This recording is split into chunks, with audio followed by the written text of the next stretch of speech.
अस्सलाम वालेकुम दोस्तों, मैं हूं मोहम्मद सुलेमान और आज की इस वीडियो सीरीज़ में हम देखेंगे कि हम किस तरह से जावास्क्रिप्ट और HTML5 के कैनवास को यूज़ करते हुए एक गेम बना सकते हैं। तो सबसे पहले मैं आपको दिखा देता हूं जो गेम हम बनाने वाले हैं। तो कुछ इस तरह का हम गेम बनाएंगे जिसमें हमारे पास ये सेंटर में एक हमारे पास रेड क्यूब है और कुछ सर्कल्स हैं जो कि बेसिकली क्वाइंस हैं हमारे पास कुछ। और इस एरिया के बाहर ये मतलब क्यूब मूव नहीं हो सकता। और इसी जो ये एरिया है इसके अंदर हमारे पास हम इस तरह से इसमें कॉइन्स को कलेक्ट करते हैं। और यहाँ पर हमने इस गेम को बनाने के लिए हमने कोई इमेजेस वगैरह यूज़ नहीं की, कुछ भी यूज़ नहीं किया। हमने प्योर जावास्क्रिप्ट का कोड किया हुआ है और HTML5 का हमने कैनवस यूज़ किया है। तो चलिए देखते हैं कि हम किस तरह से इसको बना सकते हैं। तो सबसे पहले मैं डेस्कटॉप पे एक न्यू फोल्डर बनाता हूँ और इस फोल्डर का मैं नाम देता हूँ यूट्यूब। ठीक है, यूट्यूब के नाम से मैंने फ़ोल्डर बनाया है। उसके अंदर मैं एक न्यू टेक्स्ट फाइल बनाता हूँ और इस फाइल को मैं नाम देता हूँ index.html। हाँ, हम HTML की फ़ाइल बनाएंगे। ठीक है, और मैं इसी फ़ाइल को अपने पास जो भी आपके पास एडिटर हो आप उसको ओपन कर सकते हो उस फाइल को। मैं एटम यूज़ कर रहा हूँ एडिटर जो है मेरे पास। और यहाँ पर मैं स्टार्ट करता हूँ HTML। तो HTML का मार्कअप आ गया मेरे पास। यहाँ पर मैं टाइटल देता हूँ जावास्क्रिप्ट गेम।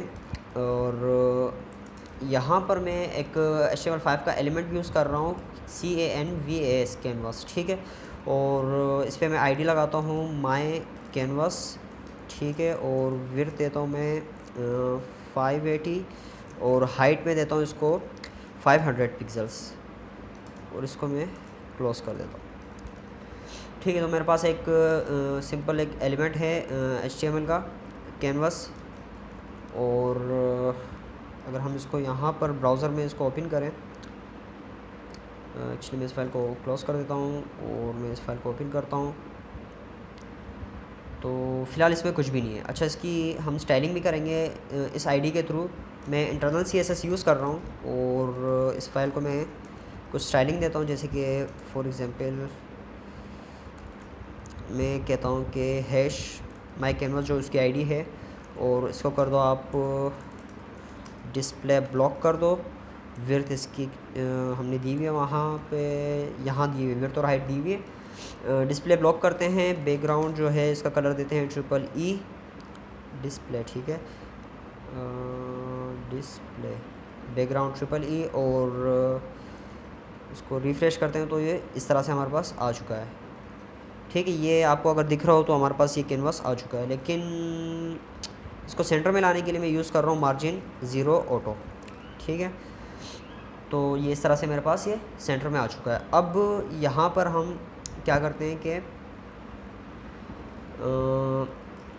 इंटरनल जावास्क्रिप्ट में यूज़ करूँगा। यहाँ पे स्क्रिप्ट का टैग लगाऊँगा बॉटम में। और स्क्रिप्ट के टैग के अंदर सबसे पहले मैं इस एलिमेंट का रेफरेंस लेता हूँ। ठीक है, तो रेफरेंस लेने के लिए जावास्क्रिप्ट में हम एक वेरिएबल बनाते हैं जिसका मैं नाम देता हूँ कैनवास। ठीक है, कैनवास। और जावास्क्रिप्ट में आपको पता है कि हम लिखते हैं document dot gate element by ID.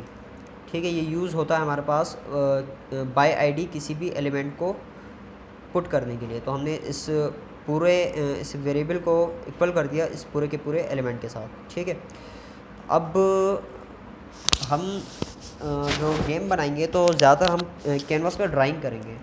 ठीक है, ये हमारे पास कैनवास है, इसके ऊपर हम ड्राइंग करेंगे। हम रेक्टेंगल्स बनाएंगे, इसके अंदर सर्कल्स बनाएंगे।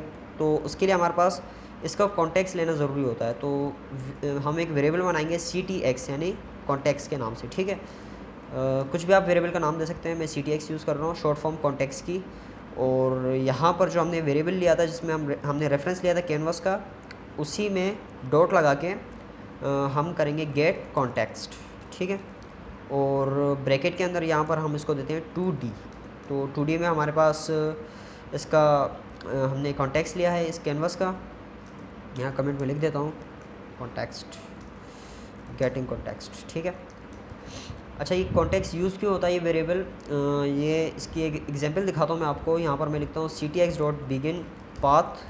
ठीक है, CTX डॉट क्लोज पाथ। तो पहले मैं आपको एग्जांपल दिखाता हूँ। मैं लिखता हूँ CTX रेक्ट